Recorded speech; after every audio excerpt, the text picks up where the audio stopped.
Sometimes working to enrich our spiritual lives means looking inward, reflecting, listening to spiritual guides, and taking stock of our previous training. And sometimes it means learning something entirely new. Welcome to Calm in the Chaos Interfaith Center, where we're going to be introduced to a faith path that few people in the Western world know about, let alone follow. Only about 0.09% of the world's population follow Confucianism, with most of the practitioners living in Vietnam, Korea, Japan, and China. In the United States, many of the Confucianists identify with the path more as a philosophy than a religion. As with many of the world religions, I find some of the basic tenets are common threads to other religions. The interfaith mentality leads us to finding ways that we are alike rather than drawing lines in the sand with an us and them mentality. Confucianism is not a religion that is separate, as some of us think of going to a church or a temple or a mosque. It's more of a system of thought and behavior that originated in China with a man named Confucius, who lived somewhere between 772 and 476 BCE. It's really difficult to call Confucianism a religion because followers do not focus on or worship a deity. It's more of a way of life that emphasizes ethical conduct and conducting oneself in harmony with others. The principles of living a Confucian life are woven into daily living with no Sabbath day as a set apart time to focus on a religion. Let's examine the primary tenets of a Confucian way of life, and don't be surprised if some of these sound very attractive, especially in the ways our world is turning upside down right now. First, the family is the cornerstone of the Confucian thought, with high regard for parents and elders. This is supported by a humanitarian component where empathy, compassion, and a sense of responsibility towards others is taught and highly valued. People are also taught to create a society where each person fulfills their role and upholds their responsibility to the group.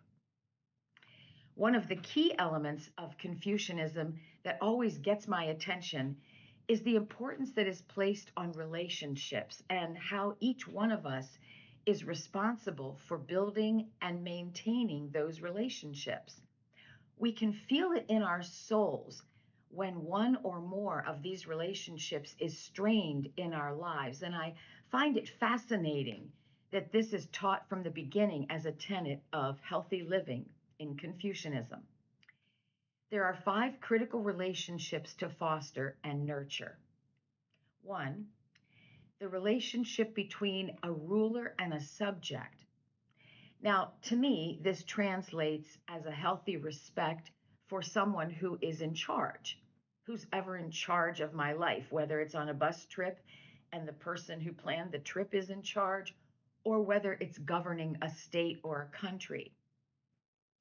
I can feel it in my bones that currently the person who is governing me is not upholding his end of this relationship, and my disrespect for him is not healthy for me.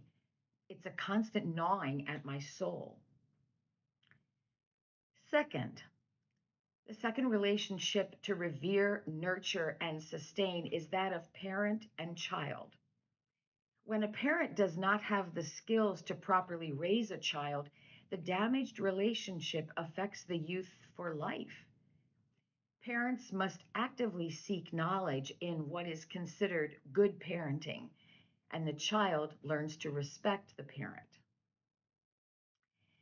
Third is the relationship between equal adult partners. When you make a commitment to another person, you must honor the vows and spend energy and time feeding that relationship to help it grow and blossom. Fourth is the relationship between siblings, with the elder siblings modeling appropriate behavior for the younger ones. This is their duty, their responsibility within the family. And fifth, lastly, the relationship between friends. Each friend holds up her end of the friendship. We all have had experiences where a friend ghosts us or leaves us in a time of need or says something hurtful. And these things damage the friendship, sometimes irreparably. So that relationship must be looked at, cared for, and sustained. As with many religions and non religious ways of living, there are rituals and customs that are followed by people in the groups.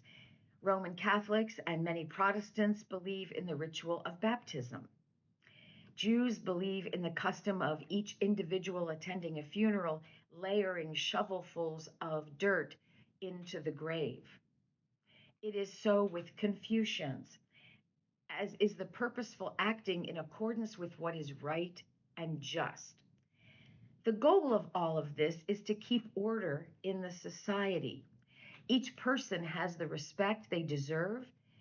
Each person gives respect to others. To get to this goal, each person is expected to want to gain knowledge and understanding, thereby raising the trust within the group as well.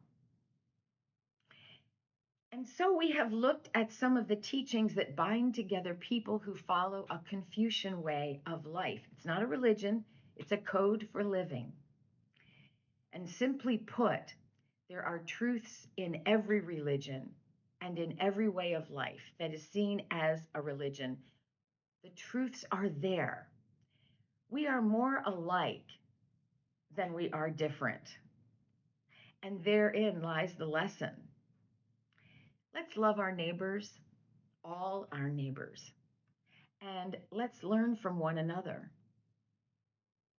Blessings on all.